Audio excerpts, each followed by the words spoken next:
大家好，我是小慧，欢迎您来到我的频道，也非常感谢您百忙之中收看我的视频。都这把年纪了，还出去瞎跑什么呢？你就懒吧，人家专家都说了，多运动才能长寿。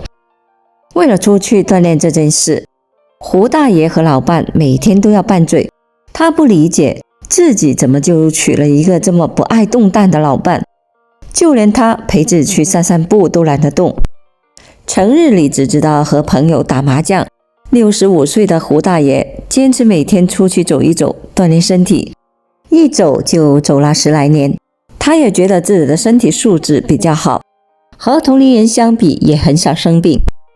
但胡大爷的老伴却不这么想，他总是听说老年人要少动弹，一不小心摔一跤，骨折都算是小事儿了。毕竟隔壁楼的那个老张就是因为每天都出去锻炼，谁知道运动的时候突然就倒下了。什么运动更长寿？风险太大了。那么老年人多锻炼是否有好处呢？一、老年人运动水平能看出寿命长短吗？关于这个话题，相信很多人都有自己的看法。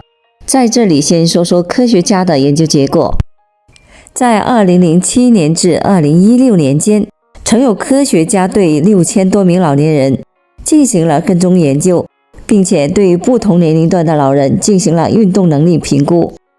结果发现，人们的运动能力和年龄是有一定关系的。在运动前能力彻底的衰退前，提早干预或许能够延缓老年人的生活质量。近10年的研究结果也能佐证，运动水平确实能够在一定的程度上反映人们寿命的长短。步行的能力越差，出现死亡的风险就越高。如果是为了长寿，你是否会愿意坚持步行？从医学的角度来看，老年人的心脏功能、四肢协调的能力、平衡能力、骨骼健康都可能对走路和运动的能力产生影响。有心脏病的老人很难走得很快，这也是反映健康状况的一种方法，寿命自然也会因为疾病等的受到影响。骨骼健康和走路长寿之间的关系也很好理解。随着年龄的增长，全身的肌肉可能不断的流失，每年都会减少1%左右，直到65岁左右会减少35%左右。人们也会因此更容易的出现骨质疏松、骨关节疾病，对走路速度等也有影响。身体大概在50岁以后就已经开始走下坡路，到了65岁以后，肌肉、骨骼、血管都大不如前，下肢不稳定，肌肉没有力量，再加上平时久坐、运动少、吃得少、消化弱，对运动能力都会产生影响。就连走路这么简单的事做起来都很困难。到了65岁以后，如果走路还很稳当，每天都能走4000步，说明身体各个方面的功能都还不错，心脏、大脑、呼吸、四肢互相的协调，独立生活的能力较好，预期寿命也会比走路慢的老人更长。2、65岁还能坚持走路的老人身体怎么样？第一点，当然先从精神状况来看，整个人更有精气神，更显年轻。胡大爷常年锻炼，坚持每天走路健身，虽然锻炼量不算大，步行个4-5千步也能够锻炼身体。和同龄人相比，胡大爷也显得更年轻一些，整个人看上去更有精神。第二点就是看看体型，更少的出现肥胖、超重等的问题。人们的年龄大了，运动量少，代谢减缓，饮食摄入的热量更容易变成脂肪堆积在人体内，诱发肥胖，出现代谢性的疾病的风险更高。但坚持走路锻炼的人也能因此提高代谢，更少出现这些问题。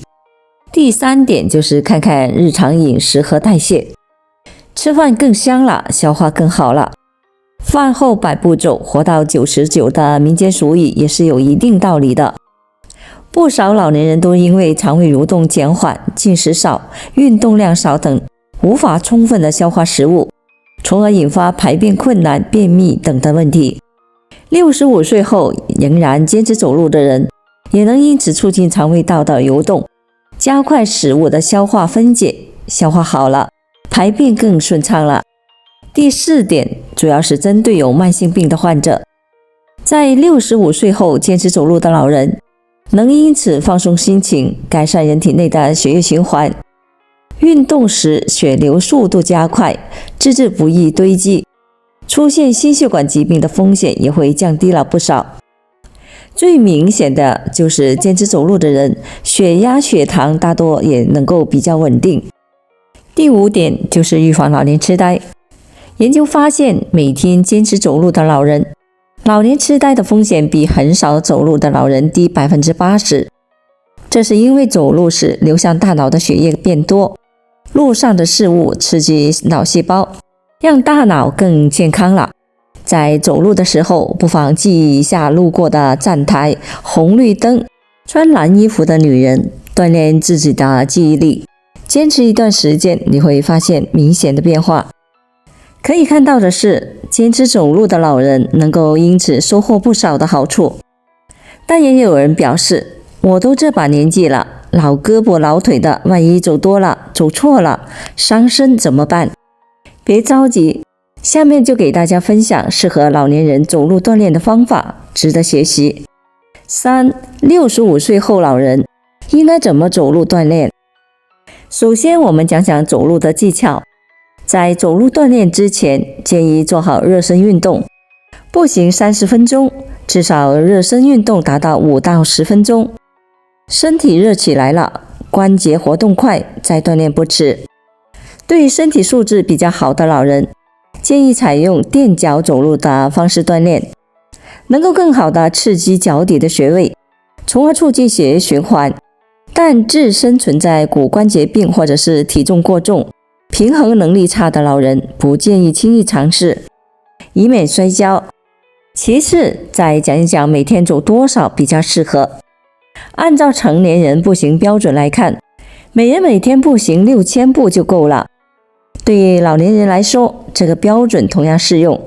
如果有高血压、糖尿病等的疾病，可以循序渐进地增加运动量，但不宜超出身体的负荷。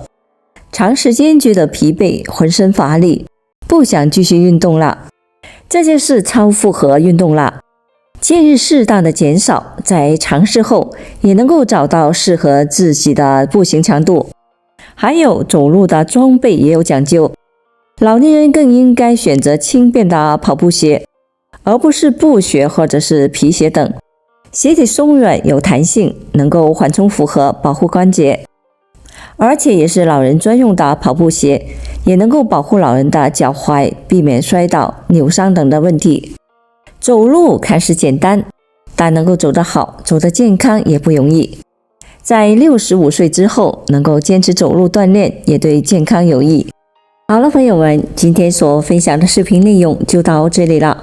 制作视频不易，朋友们，如果您觉得我分享的视频内容对您有所帮助的话，就请您给我点个赞吧。